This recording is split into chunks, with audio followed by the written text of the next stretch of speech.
برادران ملت اسلامی، السلام علیکم ورحمۃ اللہ وبرکاتہ۔ الحمدللہ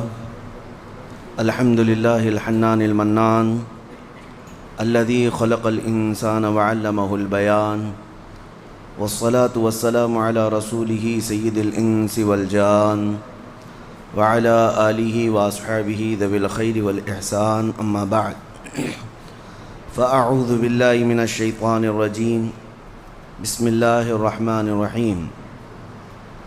والسابقون الاولون من المہاجرین والانصار الذین اتبعوهم بإحسان رضی اللہ عنہم ورضوا عنہ الی آخر هذه الآیہ، صدق اللہ مولانا العظیم۔ بارگاہ رسالت مآب صلی اللہ علیہ وسلم میں درود پاک کا ہدیہ پیش کریں۔ اللہم صلی علی سیدنا و مولانا محمد معدن الجود والکرم وآلہ واصحابہ الکرام وابنہ الکریم وبارک وسلم صلاة دائمتا سرمدا ابدا۔ عزیزان گرامی وقار، نبی پاک صلی اللہ تعالی علیہ وسلم کی صحبت اور ان کی معیت جن پاکیزہ نفوس کو ملی ہے وہ دنیا کے سب سے عظیم ترین لوگ ہیں، یعنی صحابیت کا درجہ جس نے پا لیا وہ قیامت تک پیدا ہونے والے انسانوں میں سب سے بہترین انسان ہیں۔ اسی لیے ان کے متعلق اللہ نے قرآن میں فرمایا اللہ ان سے راضی ہوا اور وہ اللہ سے راضی ہوئے۔ ایک بات آپ ذہن نشین کر لیں کہ حضور پاک صلی اللہ تعالیٰ علیہ وسلم کے کل صحابہ، ان کی تعداد اللہ اور اس کے رسول بہتر جانتے ہیں، 1,20,000 یا 1,30,000 جتنے بھی صحابہ اکرام تھے۔ صحابی کون تھے، کیسے لوگ تھے، اس سلسلے میں آپ کے سامنے بات رکھتا ہوں۔ پہلی بات تو یہ ہے، صحابی کہتے کسے ہیں؟ جس نے رسول پاک صلی اللہ تعالیٰ علیہ وسلم کو ایمان کی حالت میں دیکھا یا حضور کا زمانہ پایا، ایمان کی حالت میں ہی دنیا سے انتقال بھی کیا، اسے صحابی کہا جاتا ہے۔ نبی پاک صلی اللہ تعالیٰ علیہ وسلم کے زمانے کو اور آپ کی صحبت کو جو پا لیا ایمان کی حالت میں، اور پھر ایمان کی حالت میں ہی دنیا سے رخصت ہوا، وہ کیا ہے؟ صحابی ہے۔ وہ صحابی ہے۔ خواب کی آنکھوں میں دیکھنے کی بات نہیں ہے، بلکہ بیداری کے ساتھ۔ اب میں آپ کو یہ بات بتا دوں، فرمایا گیا ہے کہ قیامت تک جتنے اچھے لوگ پیدا ہونے والے تھے، سب سے اچھے لوگ، ان سب میں کو چن کر کے اللہ نے رسول پاک کا صحابی بنا دیا۔ جو سب سے بہترین انسان پیدا ہونے والے تھے قیامت تک، ان میں سے ہر ایک کو اللہ نے چن کر کے رسول اللہ کا صحابی بنایا، اور ان کے متعلق قرآن پاک میں جا بجا آیتیں آئی ہیں صحابہ کے متعلق۔ اللہ فرماتا ہے وَكُلًّا وَعَدَ اللَّهُ الْحُسْنَى، جتنے ہیں سب کے لیے اللہ نے حسنہ کا وعدہ کیا ہے۔ حسنہ کیا ہے؟ جنت کا وعدہ فرمایا۔ سب کے لیے اللہ تبارک و تعالیٰ نے خیر کا وعدہ فرمایا۔ کون؟ وہ صحابہ کے لیے۔ ان کی صفات بھی اللہ فرماتا ہے ان الذین یحبون، اللہ تعالیٰ فرماتا ہے ان اللہ یحب الذین یقاتلون فی سبیلہ صفا کأنہم بنیان مرصوص، بے شک اللہ تعالیٰ ان لوگوں کو بے حد پسند فرماتا ہے کہ جب یہ جنگ میں جاتے ہیں ایسی صف بناتے ہیں جیسے سیسا پلائی ہوئی دیوار ہو، مضبوطی تھی ان کے اندر۔ وَأَمْرُهُمْ شُورَىٰ بَيْنَهُمْ، ان کے آپس میں معاملہ شورا سے ہوتا ہے، مشورے سے ہوتا ہے۔ ان کی صفات قرآن پاک میں جگہ جگہ رب تعالیٰ نے فرمایا ہے، کئی جگہ پر رسول اللہ کے صحابہ کا ذکر آیا ہے۔ یہ آج میں آپ کے سامنے بات اس لیے رکھ رہا ہوں کہ صحابہ ہماری امت کی ایسی بنیادیں ہیں کہ اگر ان کو ہلا دیا جائے تو دین پورا مکمل ہمارا تزلزل کا شکار ہو جائے گا، کیونکہ حضور پاک صلی اللہ تعالیٰ علیہ وسلم سے جو کچھ بھی سنا، جو بھی حضور کی شریعت ہے، وہ سب پہنچانے والے کون ہیں؟ وہ صحابی ہیں۔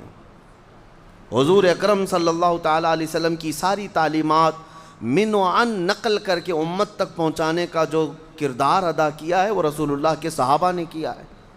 اگر صحابہ کو تم نے مشکوک بنا لیا تو پھر تمہارا دین پورا مشکوک ہو جائے گا، دین کے اندر شک پیدا ہو جائے گا۔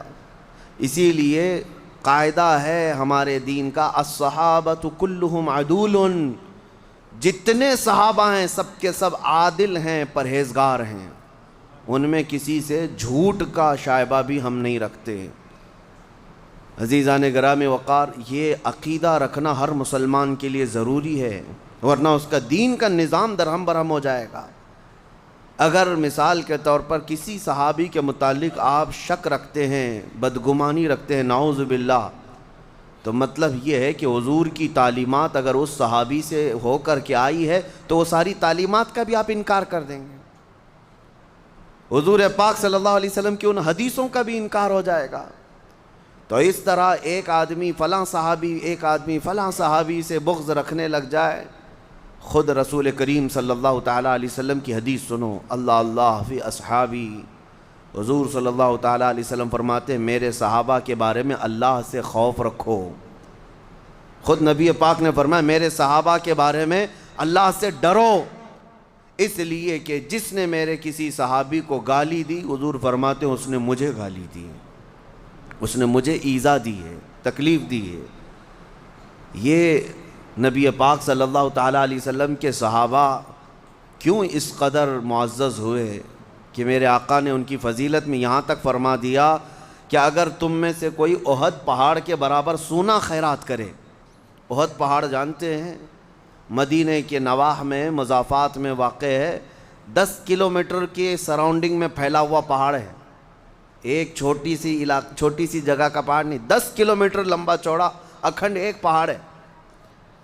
اس پہاڑ کے برابر اگر تم سونا خیرات کر دو، حضور فرماتے اور میرا کوئی صحابی جو کے دانے کے برابر خیرات کرے، تب بھی تمہارے سونے والی خیرات میرے صحابی کی خیرات کے برابر نہیں ہو سکتی۔ کتنی بڑی بات ہے، جو کے دانے کے برابر بھی اگر کسی صحابی نے خیرات کیا، ان کے اس عمل تک پوری امت نہیں پہنچ سکتی۔ کیوں؟ ان کو جو حاصل ہے وہ صحابیت کا شرف حاصل ہے، نبی پاک صلی اللہ تعالیٰ علیہ وسلم کی صحبت حاصل ہے، اور یہ دنیا کی سب سے عظیم ترین چیز اللہ نے انہیں عطا کی ہے۔ آپ سوچ سکتے ہیں کہ قرآن پاک میں اللہ تعالیٰ فرماتا ہے انما یرید اللہ لیذھب عنکم الرجس اہل البیت ویطہرکم تطہیرا۔ اللہ اپنے رسول کے متعلق فرماتا ہے اللہ یہ چاہتا ہے کہ رسول آپ کا گھرانہ خوب صاف ستھرا ہو، ہر طرح کی آلائش، ہر طرح کی برائی رسول کے گھر سے دور کی اللہ نے، یہاں تک کہ پوری زندگی بھر میرے آقا صلی اللہ علیہ وسلم کے جسم پاک پر مکھی نہیں بیٹھی، حضور پاک کے جسم اطہر پر کبھی مچھر نہیں آیا۔ میں آپ کو بتا رہا ہوں نبی پاک صلی اللہ تعالیٰ علیہ وسلم کی زندگی بھر مچھر اور مکھی نہیں، بلکہ اجلہ علماء کا یہ ماننا بھی ہے کہ نبی پاک صلی اللہ تعالیٰ علیہ وسلم کی پرچھائی کبھی زمین پر نہیں پڑتی۔ کیوں؟ ان تمام چیزوں سے اللہ نے اپنے رسول کو پاک رکھا ہے، عام لوگوں کی طرح نہیں رکھا۔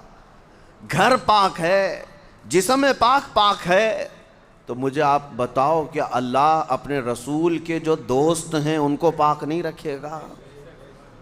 حضور اکرم صلی اللہ تعالیٰ علیہ وسلم کے جتنے صحابہ ہیں وہ بھی پاک ہیں۔ ہم نے دیکھا ہے زندگی میں بہت مرتبہ ایسا ہوتا ہے کہ آپ کو بلیم آپ کے عمل کی وجہ سے نہیں لیکن آپ کے دوستوں کی وجہ سے بھی کیا جاتا ہے۔ ہاں، کئی مرتبہ ایسا ہوتا ہے کہ ہمارا حلقہ بڑا ہے، 40-50 لوگ اٹھتے بیٹھتے ہیں، ہر ایک کی خبر تو ہے نہیں، لیکن کوئی ایک بندہ زیادہ گٹکا کھاتا ہے، نشہ کرتا ہے، اس کا الزام بھی ہمارے اوپر آتا ہے۔ کیوں؟ ارے ان کے ساتھی تو ایسے ہیں، ان کے ساتھی تو ایسے ہیں۔ تو ساتھی کا برا ہونا بھی ہمارے اوپر الزام آتا ہے۔ اس لیے رب تعالیٰ نے رسول کے ایک ساتھی کے اندر بھی کوئی عیب نہیں رکھا کہ کہیں دنیا یہ نہ کہے کہ رسول کے ساتھی بھی ایسے تھے، نہیں، بلکہ ان کا حال تو یہ تھا، اللہ اکبر، ہاں ان کا پاسٹ کیا تھا، ان کا ماضی کیا تھا، اس سے مجھے کلام نہیں اور نہ ہی کرنا چاہیے، لیکن اللہ نے جب انہیں ایمان کی دولت عطا کی، رسول کی صحابیت عطا کی، تو ان کا حال کیا ہے؟ ایک عرب نے آدمی کا بول بالا کر دیا، خاک کے ذروں کو ہمدوش ثریا کر دیا، خود نہ تھے جو راہ پر اوروں کے ہادی بن گئے، کیا نظر تھی جس نے مردوں کو مسیحا کر دیا۔ نبی پاک صلی اللہ تعالیٰ علیہ وسلم کی نگاہ کیمیا اثر نے ان صحابہ کو کس بلند مقام پر پہنچایا، کس بلند مقام پر؟ وہ اپنی قوم کی نہیں، پوری کائنات کے محافظ بن گئے، عورتوں کی عزت کے محافظ بن گئے، امانتوں کے امین بن گئے، ہر چیز۔ میں آپ کو بتاؤں وہ اخلاق و کردار صحابہ میں ڈالے کس نے تھے، جو دنیا آج بھی اس کی مثالیں لانے سے عاجز ہے، مثالیں لانے سے عاجز ہے۔ ہزار تم آج بڑی بڑی آرگنائزیشن دیکھ لینا ہیومینٹی کے سلسلے میں، اور ہیومن بینگ کے نام پر موسم کے متعلق اور انسانوں کے متعلق، میں آپ کو دونوں مثالیں آپ کو بتاتا ہوں۔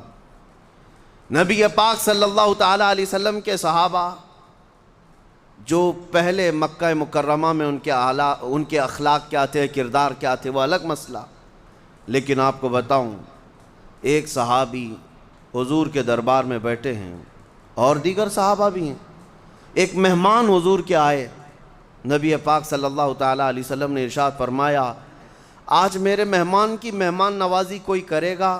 ایک صحابی، انصاری صحابی ہیں، اٹھے اور کہا یا رسول اللہ میں اپنے گھر لے جاتا ہوں، پوچھا بھی نہیں گھر میں کچھ ہے بھی کہ نہیں، لیکن دم بھر لیا کہ رسول کا مہمان ہے میں لے کے جاتا ہوں۔ وہ حضور صلی اللہ تعالیٰ علیہ وسلم کے مہمان کو لے کر کے اپنے گھر آئے، جب گھر آئے تو بیوی کو کہا کہ نبی پاک صلی اللہ تعالیٰ علیہ وسلم کے مہمان گھر پر آئے ہیں۔ بیوی نے کہا میاں بتاتے تو گھر میں پکا ہوا کھانا کچھ بھی نہیں ہے، ایک آدمی کا کھانا باقی ہے بس، اور میرے 2 بچے ہیں اور میں ہوں، آپ ہیں، ایک ہی آدمی کا کھانا باقی ہے، مہمان کا کیا کیا جائے؟ تو سنو، خاتون خود ہی مشورہ دیتی ہیں، یہ صحابہ کا گھر ہے، بیوی خود کہتی ہے چلو کوئی بات نہیں، آپ نے دعوت دے کر بلا ہی لیا ہے تو ایک کام کریں، میں اپنے بچوں کو تھپکی دے دے کر کے سلا دوں گی، سو جائیں گے بچے، اور جب دسترخوان پر میں کھانا رکھوں تو چراغ بجھا دینا، اور آپ کھانے جیسی حرکت کرتے رہنا، منہ چباتے رہنا، کھانا مت، تاکہ رسول اللہ کا مہمان پیٹ بھر کر کھانا کھا لے۔ میں اور آپ کل دیکھیں گے کھانا، ہم رسول اللہ کے مہمان کو پورے کھانے کو پروس دیتے ہیں۔ کیسا طریقہ تھا؟ حضور پاک صلی اللہ تعالیٰ علیہ وسلم کے اس صحابی کے گھر میں جو معاملہ ہو رہا ہے، بچوں کو سلا دیا گیا، چراغ گل کر دیا گیا، دسترخوان پر مہمان کھانے کے لیے بیٹھا تو یہ صحابی کھانے کی حرکت کرتے رہے، لیکن کھانے کا ایک لقمہ بھی اپنے منہ میں نہیں رکھا، اور اس مہمان نے کھانا پیٹ بھر کر کھا لیا، آرام کیا۔ صبح جب مسجد نبوی حضور صلی اللہ علیہ وسلم کے پاس یہ لے کر کے پہنچے، نبی پاک صلی اللہ علیہ وسلم کھڑے ہو گئے اور کہا مرحبا، تو نے میرے مہمان کے ساتھ جو رات میں سلوک کیا وہ جبرائیل امین نے مجھے بتایا، اللہ تجھ سے راضی ہے، اللہ تجھ سے راضی ہے، تیرے بہترین جزا تجھے عطا کیا جائے گا۔ میں یہ پوچھتا ہوں کہ ان کے اندر نفس کہاں تھا، ان کے اندر خواہشات کہاں تھی؟ یہ رسول کے وہ صحابہ جو ایثار اور قربانی کے اعلیٰ مثالیں دنیا کو دے چکے ہیں، لیکن اس کی مثال دنیا لانے سے عاجز ہے، اور جنگ کے میدانوں میں بھی پانی اپنے لیے نہیں، پہلے اپنے زخمی بھائی کے لیے قربان کرتے، گھر میں اگر کوئی تحفہ آ جائے تو پڑوس پر نچھاور کر دیتے۔ یہ معاشرہ، یہ سوسائٹی میرے رسول نے بنایا، ان صحابہ کو اعلیٰ کردار تک پہنچایا گیا ہے۔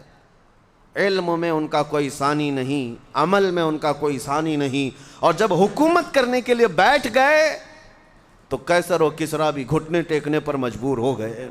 دنیا کو میرے رسول کے غلاموں نے سکھایا آداب زندگی ہوتی کیا ہے، آداب معاشرت کیا ہے، یہ میرے رسول کے غلاموں نے دنیا کو بتایا۔ پارلیمنٹ کا نظام کس نے لایا ہے؟ یہ رسول اللہ صلی اللہ علیہ وسلم کے یہ سچے غلام صحابہ حکومت کرنے کا انداز لوگوں کو دکھائے، عدالت کا انداز دکھایا، اور چھوٹے اور بڑے کا فرق مٹایا۔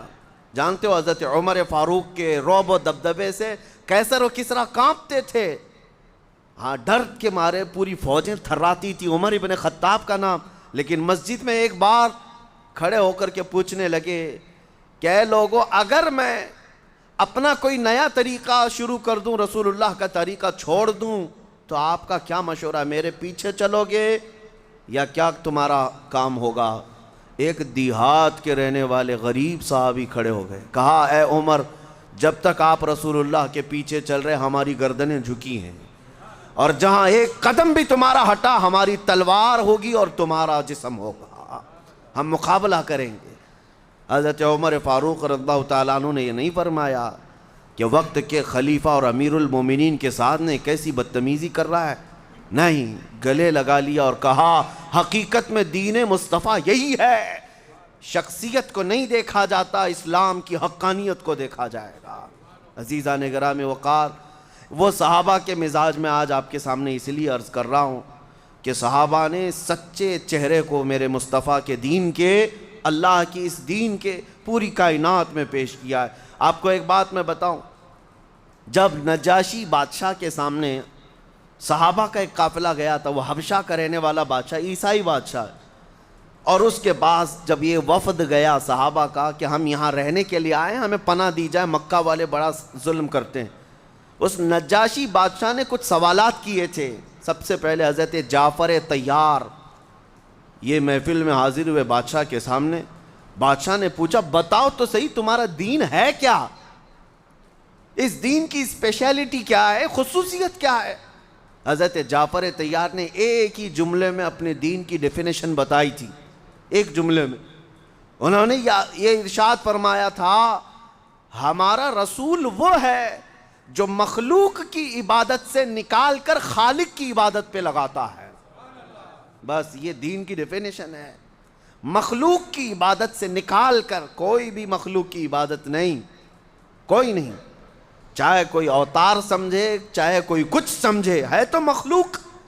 میرا دین یہی ہے، اس کی خصوصیت یہی ہے کہ یہ مخلوق کی عبادت سے نکال کر خالق کی عبادت پر لگاتا ہے۔ اب میں جو مسئلہ عرض کرنے آیا ہوں میرے عزیزو، صحابہ کا بڑا احسان امت پر ہے، بڑا احسان امت پر ہے۔ دین کا سچا چہرہ اگر وہ لے کر نہ چلتے تو دین کا نظام کیا ہوتا؟ آپ کو میں بتاؤں، جب میرے آقا صلی اللہ تعالیٰ علیہ وسلم کا آخری وقت تھا، سارا دین کس سے ہے؟ میرے نبی پاک سے۔ وہ جو نہ ہو تو کچھ نہ ہو، حضور پاک صلی اللہ تعالیٰ علیہ وسلم سے سارا دین ہے۔ صحابہ بھی ہر چیز میں میرے نبی کے محتاج تھے، لیکن وہ واقعہ، وہ حالت کیسی ہوگی صحابہ پر جب نبی پاک صلی اللہ علیہ وسلم کا آخری وقت آ گیا، جب حضور اس دنیا سے رخصت ہونے والے تھے۔ اس وقت کے حالات کتابوں میں لکھیں، پڑھ کر آج بھی رونگٹے کھڑے ہو جاتے ہیں۔ بے انتہا محبت کرنے والے صحابہ جب حضور کو اخیر وقت میں علالت میں دیکھے، حضور مسجد میں نہیں تشریف لا رہے نماز پڑھانے کے لیے، اتنی طبیعت میں علالت، نبی پاک صلی اللہ تعالیٰ علیہ وسلم کا آخری وقت جب آیا، جانتے ہیں جب روح حضور کی قبض کر لی گئی، ماں عائشہ صدیقہ کے حجرے میں تھے، سب سے پہلے جو حجرے میں داخل ہوئے حضرت ابوبکر صدیقہ ہے۔ آتے ہی نبی پاک صلی اللہ تعالیٰ علیہ وسلم کی پیشانی اقدس کو بوسہ دیا اور اس کے بعد کھڑے ہو گئے۔ حضرت عائشہ کہتی ہیں اس وقت تک تو مجھے پتہ نہیں تھا کہ رسول پاک صلی اللہ علیہ وسلم دنیا سے رخصت ہو چکے۔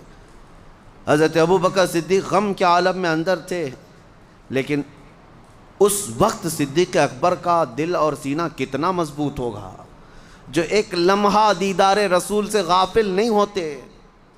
انہوں نے یہ کہا، یا رسول اللہ، جو ہونا تھا اللہ کا وعدہ ایک بار ہو چکا، اب اللہ دوسری موت کبھی آپ پر نہیں لائے گا، دوسری موت تو اب نہیں آئے گی، جو موت کا درد تھا وہ آ کر چلا گیا۔ یہ کہہ کر کے حجرے سے باہر نکلے، اعلان کر دیا، اے صحابہ، اللہ کے نبی ہم سے رخصت ہو چکے۔ وہ اپنے رفیق اعلیٰ کے پاس چلے گئے.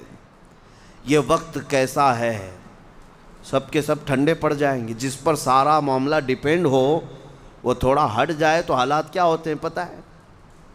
یہاں ہم چھوٹی موٹی چیزیں دیکھتے ہیں، کسی ایک تنظیم کا صدر ہے، کسی ایک کمیٹی کا چیف ہے، اس کے ادھر ادھر ہونے سے پوری کمیٹی پر فرق پڑتا ہے. یہ تو پورے دین کا نظام تھا. جب رسول پاک صلی اللہ تعالیٰ علیہ وسلم نے اپنی آنکھیں بند کر لی تو صحابہ پر کیا حالتیں تھی. جیسی اعلان ہوا سب ساکت و جامد تھے صحابہ. ان کے عشق کا مقام تھا، محبت کا تقاضا بھی تھا.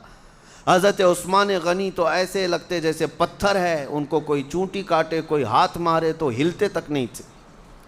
کچھ صحابہ دیوار سے چپکے کھڑے تھے آسمانوں پر دیکھتے ہوئے. حضرت عمر کی کیفیت یہ تھی کہ تلوار نکال کر مدینے میں گھومتے تھے. خبردار کسی نے کہہ دیا کہ میرے نبی کا انتقال ہوا، میں اس کی گردن مار دوں گا. میرے رسول اللہ کی بارگاہ میں گئے، وہ آئیں گے. یہ ان کی محبت کا تقاضا تھا. سب الگ الگ انداز میں تھے. یہاں تک کہ حدیثوں میں موجود ہے مدینہ اتنا کبھی نہیں رویا جتنا اس وقت رسول پاک صلی اللہ علیہ وسلم کی آنکھیں بند ہوئی. اور صحابہ نے یہ بھی لکھا ہے اس دن سے زیادہ روشن کوئی دن ہی نہیں آیا مدینے میں جب میرے آقا صلی اللہ علیہ وسلم ثنیۃ الوداع کی گھاٹی سے مدینے میں آ رہے تھے. اس سے روشن دن کبھی مدینے میں آیا نہیں.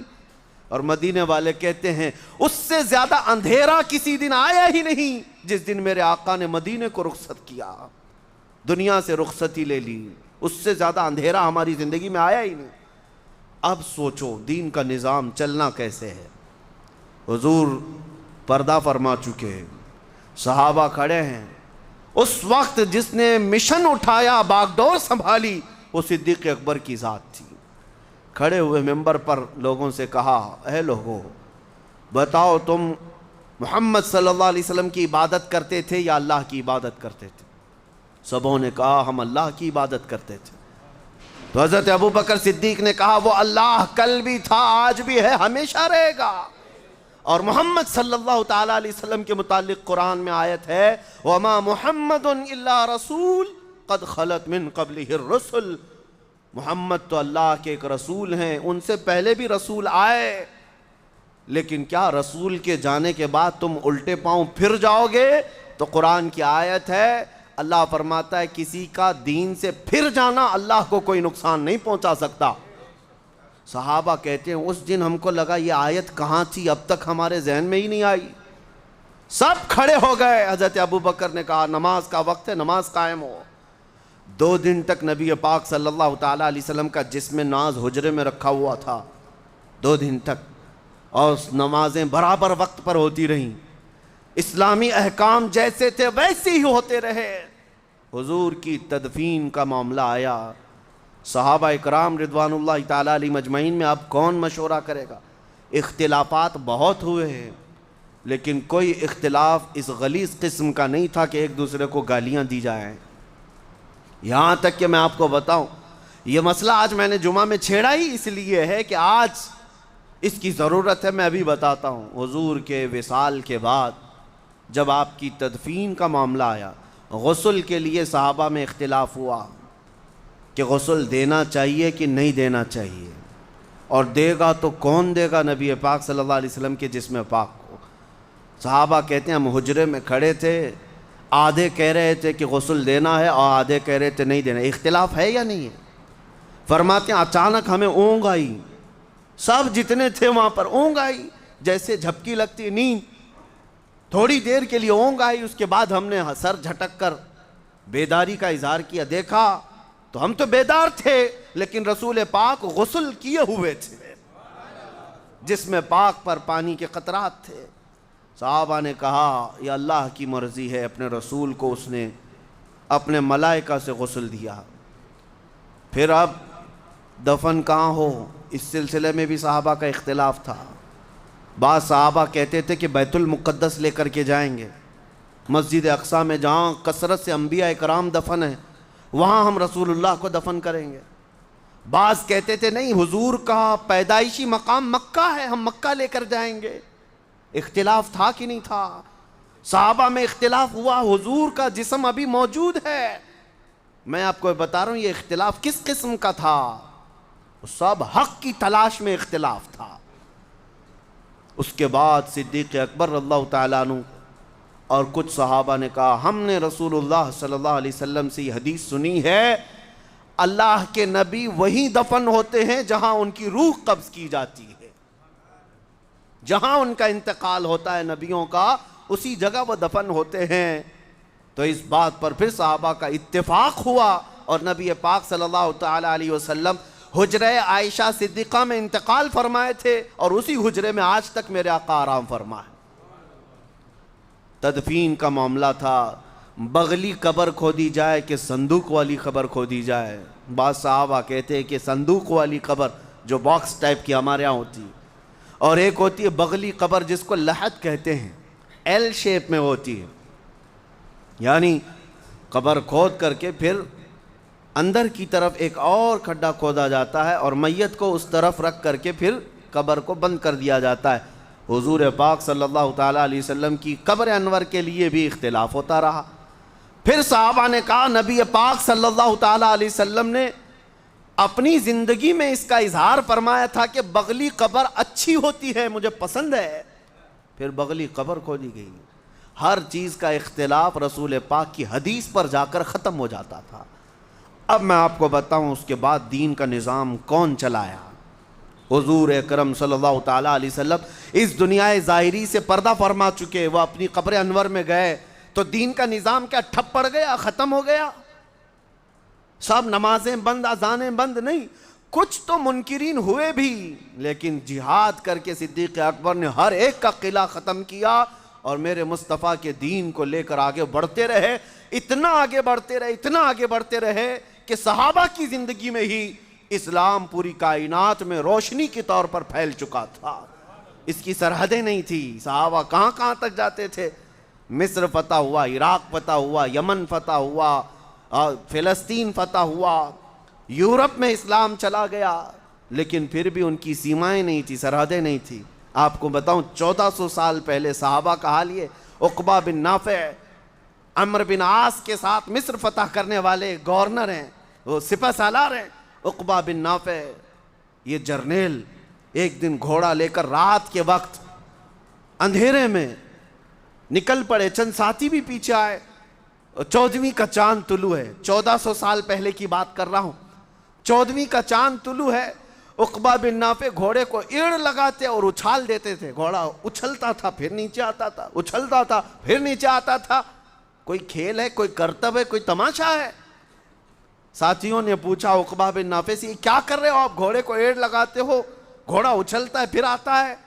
عقبہ بن نافع کہتے ہیں سارے علاقے فتح کرتے کرتے چلے گئے، میری خواہش یہ ہے کہ کاش میرا گھوڑا چھلانگ لگا کر چاند پر جاتا، میں وہاں پر میرے مصطفیٰ کا جھنڈا لہرا کر آتا۔ ان کی سیمائیں نہیں تھی، ان کی سرحدیں نہیں تھی۔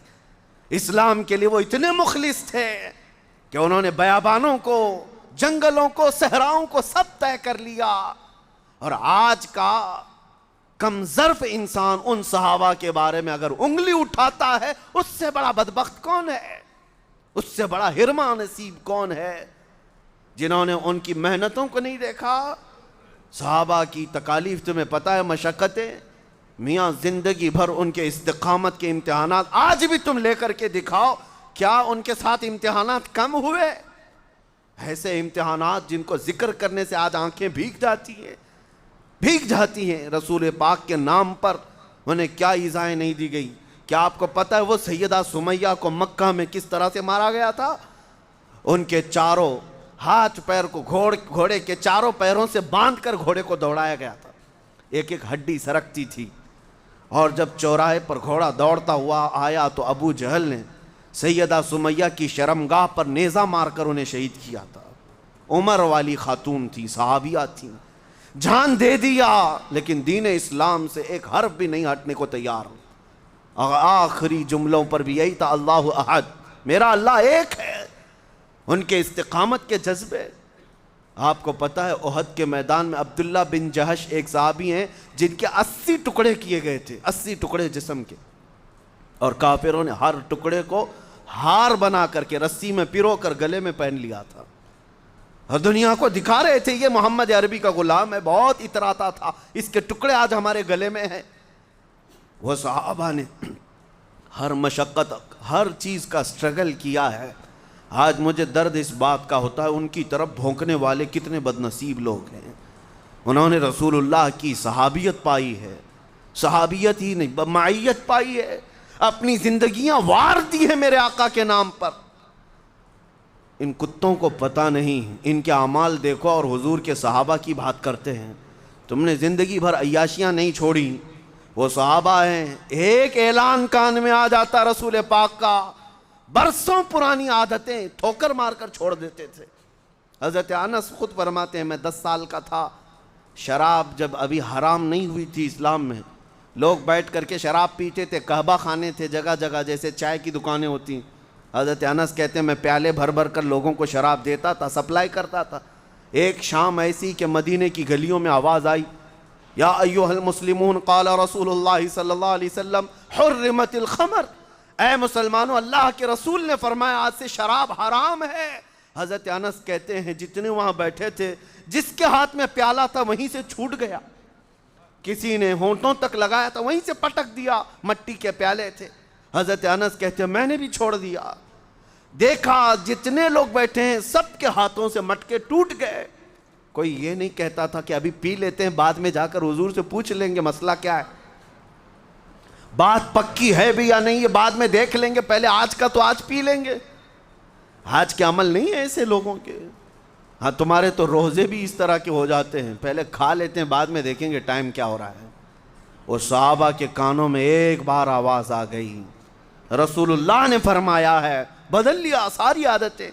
حضرت انس کہتے ہیں یہ تو میں جہاں تھا وہاں کا، پھر ہم نکلے مدینے کی گلیوں میں، جیسے جیسے ہم آگے بڑھتے تھے تو دیکھا مدینے کی ساری نالیاں شراب سے بہہ رہی، سبوں نے گھروں میں موجود 50 سال 60 سال پرانی جو شراب کے مٹکے تھے سب توڑ ڈالے۔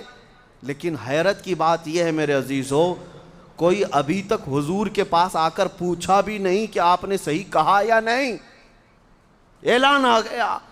ان کا عمل وہ تھا میرے مصطفیٰ کی بات پر، ایسا یقین رکھنے والے صحابہ۔ آپ کو میں بتاؤں وہ کس قدر وفادار تھے۔ حضرت انس بن نزیر حضور کے رازدار صحابی ہیں، حضور ایک بار ان کے گھر گئے، ایک مکہ سے لیٹر آیا تھا، مکہ والے جو کام کر رہے ہیں جنگوں کی تیاری کر رہے تھے، کسی نے وہاں سے خبر بھیج دی۔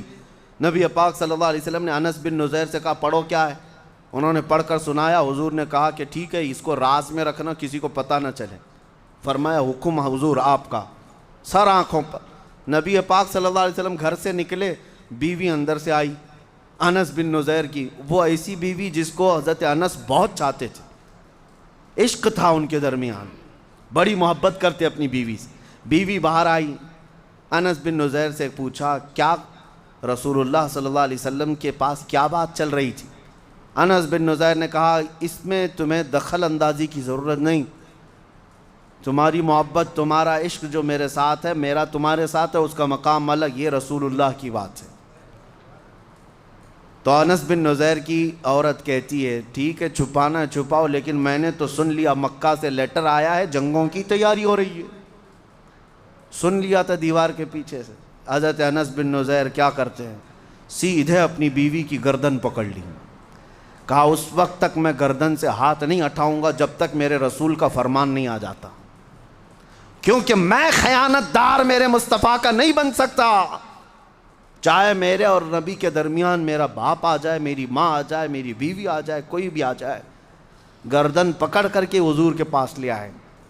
ایک طرف محبت ہے، ایک طرف عشق بھی ہے، اور حضور صلی اللہ تعالیٰ علیہ وسلم کے پاس آ کر عرض کرتے ہیں یا رسول اللہ مجھ گنہگار کو معاف فرمائیں، میں نے آپ کے راز کو افشا نہیں کیا لیکن اس نے دیوار کے پیچھے سے سن لیا۔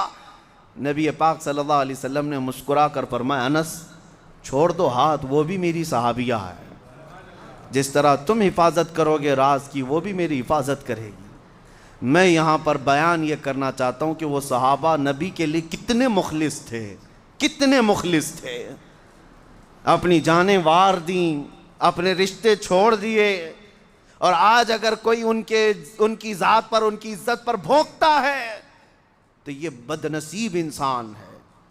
خود فرمایا گیا کہ وہ گمراہ ہو کر مرے گا جو رسول کے صحابہ کے بارے میں بات کرتا ہے، گمراہ ہو کر مرے گا۔ ایک بھی صحابی کے متعلق آپ انگلی نہ اٹھائیں، ورنہ میرے نبی کے سلیکشن پر اعتراض ہوگا، میرے نبی کی صحبت پر اعتراض ہوگا۔ وہ صحابہ کی جتنی بھی باتیں میں بتاؤں کم ہیں میرے عزیزوں نبی پاک صلی اللہ تعالیٰ علیہ وسلم کے متعلق۔ اب میں بات یہ عرض کر رہا ہوں، کچھ لوگ یہ کہتے ہیں کہ ٹھیک ہے سب صحابہ کو ہم مانتے ہیں، ان کے درمیان آپس میں جو اختلافات ہوئے، کچھ تو جنگیں بھی ہوئی، اس کا کیا؟ ہم آپ سے یہ کہتے ہیں آپ نہ ان کے زمانے میں ہیں، نہ آپ نے ان کو قریب سے دیکھا ہے، آپ تو بہت بعد میں آئے ہوئے ہیں فتنوں کے زمانے میں، اور اتنے فتنے کی کم از کم اپنے گھر کے فتنے سنبھال لو، کافی ہے، اپنے گھر کے فتنوں کو دیکھ لو۔ باقی رسول پاک صلی اللہ علیہ وسلم کے صحابہ کے درمیان جو باتیں ہوئیں ان کے بارے میں کسی بھی امتی کو کہنے کا حق حاصل نہیں ہے۔ مشاجرات صحابہ کو بیان کرنا حرام ہے، حرام ہے۔ وہ انسان تھے، رسول پاک کے دیوانے تھے۔ کیا میں نے اس سے قبل یہ باتیں نہیں بتائیں؟ صحابہ میں کئی مرتبہ تکرار ہوئی۔ اب میں ایک مثال آپ کو دیتا ہوں۔ حضور کے صحابہ موجود تھے، نبی پاک صلی اللہ تعالیٰ علیہ وسلم نے اس جماعت سے کہا صحابہ کی کہ جاؤ بنو قریظہ چلے جانا، ایک محلے کا نام ہے بنو قریظہ، مدینے سے تھوڑا باہر ہے۔ حضور نے فرمایا جلدی جاؤ، اتنی جلدی کہ عصر کی نماز وہاں جا کر پڑھنا۔ بات سمجھ رہے ہیں؟ 10 صحابہ تھے، 12 صحابہ تھے، جتنے بھی صحابہ تھے، ایک جماعت تھی صحابہ کی، نکل پڑے۔ نبی پاک کا فرمان تھا بنو قریظہ میں پہنچنا ہے، جلدی جانا ہے، اس لیے نبی پاک نے فرمایا۔ اب چلتے چلتے دیر ہو گئی، سورج ڈوبنے کے قریب آیا، عصر کی نماز تو جا رہی ہے، ابھی بنو قریظہ پہنچے نہیں، کریں کیا؟ صحابہ میں 2 جماعتیں ہو گئی۔ بعض نے کہا نہیں، ہم کو تو رسول اللہ نے فرمایا وہاں پہنچ کے ہی نماز پڑھنا ہے، ہم بیچ میں نہیں پڑھیں گے، ہم وہیں جا کے پڑھیں گے۔ دوسروں نے کہا میاں وقت ختم ہو جائے گا، مغرب ہو جائے گی۔ حضور کے فرمانے کا مطلب یہ تھا کہ جلدی کرو، یہ نہیں فرمایا کہ نماز چھوڑ کر کے جاؤ۔ دونوں صحابہ میں آپس میں اختلاف، تو جن میں اختلاف ہوا، بعض نے کیا کیا؟ بعض نے کہا ہم یہاں نماز پڑھ لیں گے۔ حضور کے فرمانے کا مطلب یہ تھا کہ جلدی جاؤ، جلدی جانے کے لیے حضور نے فرمایا ہے۔ دوسروں نے کہا نہیں ہم نہیں پڑھیں گے، اس لیے کہ حضور نے فرمایا وہیں جا کر عصر پڑھنا۔ تو آدھے چلے گئے، آدھے نماز پڑھ لیے، اور جو آدھے چلے گئے تو سورج ڈوب گیا، عصر قضا ہو گئی، پھر مغرب ہوئی، پھر انہوں نے قضا کر لیا۔ اب یہ مسئلہ تو حضور کے پاس پیش ہوگا نا، حضور تو موجود تھے۔ نبی پاک صلی اللہ تعالیٰ علیہ وسلم کے پاس یہ مسئلہ پیش کیا گیا۔ دونوں جماعت کے صحابہ نے کہا ہم نے نماز پڑھ لی، انہوں نے نماز نہیں پڑھی۔ نہیں پڑھنے والوں نے کہا یا رسول اللہ آپ کا فرمان تھا، ہم نے اس پر عمل کیا۔ تو نبی پاک صلی اللہ علیہ وسلم نے دونوں کا مقدمہ سنا اور ارشاد فرمایا میرے صحابہ کی یہ دونوں جماعتیں حق پر ہیں، دونوں صحیح ہیں۔ ایک نے ظاہر پر عمل کیا اور ایک مقصد کو سمجھ گیا۔ صحیح ہے، جنہوں نے نماز پڑھ لی انہوں نے سمجھا کہ حضور کا فرمانے کا مطلب یہ تھا کہ جلدی پہنچیں، وہ مقصد کو سمجھ گئے تھے، نماز پڑھ لیے۔ دوسرے صحابہ انہوں نے ظاہری لفظ کو دیکھا، حضور نے فرمایا نہیں وہاں جا کر پڑھنا، تو اس فرمان پر انہوں نے عمل کیا ہے، لیکن ہے تو دونوں رسول کے طریقے پر ہی، حضور کی محبت میں ہی عمل کیا ہے۔ تو صحابہ کرام رضوان اللہ تعالیٰ علیہ مجمعین کے درمیان اگر کوئی اختلاف ہوا ہے تو مقصد صرف اللہ کی رضا حاصل کرنا رہا ہے، دونوں کا بھی۔ یہ نہیں کہ اپنی حکومت حاصل کرنا ہے، یہ نہیں کہ اپنی بڑھوتری بیان کرنی ہے یا اپنا غلبہ بیان کرنا ہے، نہیں، دونوں کا مقصد اختلاف میں یہی ہوتا رضا الہی حاصل کرنا ہے، رسول کے طریقے تک پہنچنا ہے۔ اس لیے میرے عزیزو، ان کے درمیان جو بھی معاملات ہوئے ہیں، آج سوشل میڈیا پر بہت سارے مناظرین بیٹھے ہوئے ہیں، ہاں مناظرہ کرنے والے چوک پر، کٹے پر، گلی کے نکڑ پر بیٹھ کر کے وہ صحابہ پر باتیں کر رہے ہیں، بڑے بڑے صحابہ اکرام کے بارے میں کلام کر رہے ہیں۔ ان کی حالتیں ایسی ہیں کہ ان کو وضو کے 4 فرض برابر ٹھیک سے معلوم نہیں، اور صحابہ کا ایمان ناپنے چلے۔ ان سے اگر ابھی جا کر کے پوچھیں کہ غسل کی سنتیں کیا ہیں، انہیں وہ پتہ نہیں، اور یہ صحابہ کے ایمان کے بارے میں بات کر رہے ہیں۔ وہ نبی پاک صلی اللہ تعالیٰ علیہ وسلم کی شریعت کے پلر ہیں صحابہ، کھمبے ہیں، ان کھمبوں میں سے ایک بھی کریک ہوگا تو چھت نیچے آ جائے گی۔ صحابہ کی حیثیت کو سمجھو۔ اب میں آخر میں یہی کہوں گا، میرے آقا صلی اللہ تعالیٰ علیہ وسلم کی اس حدیث پر، اصحابی کالنجوم بأیہم اقتدیتم اہتدیتم، حضور نے فرمایا میرے سارے صحابہ تاروں کی مانند ہیں، جس تارے کی بھی اقتدا کرو گے ہدایت پا جاؤ گے، جس ستارے کی بھی پیروی کرو گے حضور فرماتے ہیں ہدایت پا جاؤ گے۔ اور الحمدللہ اہل سنت و جماعت کا موقف ہر زمانے میں یہی رہا کہ رسول اللہ کے صحابہ سب کے سب عادل ہیں، ثقہ ہیں، پرہیزگار ہیں، ان کے بارے میں کلام کرنا گمراہی ہے اور بدعقیدگی ہے۔ اسی لیے اہل بیت جو رسول اللہ کی آل ہے اس پر بھی انشاءاللہ میں کلام کروں گا۔ آج صحابہ کے بارے میں نے عرض کیا، یہ دونوں آنکھیں ہیں ہماری، اہل بیت رسول اللہ کی اور رسول اللہ کے صحابہ۔ درود جب آپ پڑھتے ہیں کمپلیٹ نہیں ہوتا، کب تک؟ آپ کیا پڑھتے ہیں؟ اللہم صلی علی سیدنا محمد وعلی آلہ وصحبہ وبارک وسلم۔ حضور کے ذکر کے بعد آلہ وصحبہ دونوں آتا ہے۔ اے اللہ درود بھیج محمد صلی اللہ علیہ وسلم پر اور ان کی آل پر اور ان کے صحابہ پر۔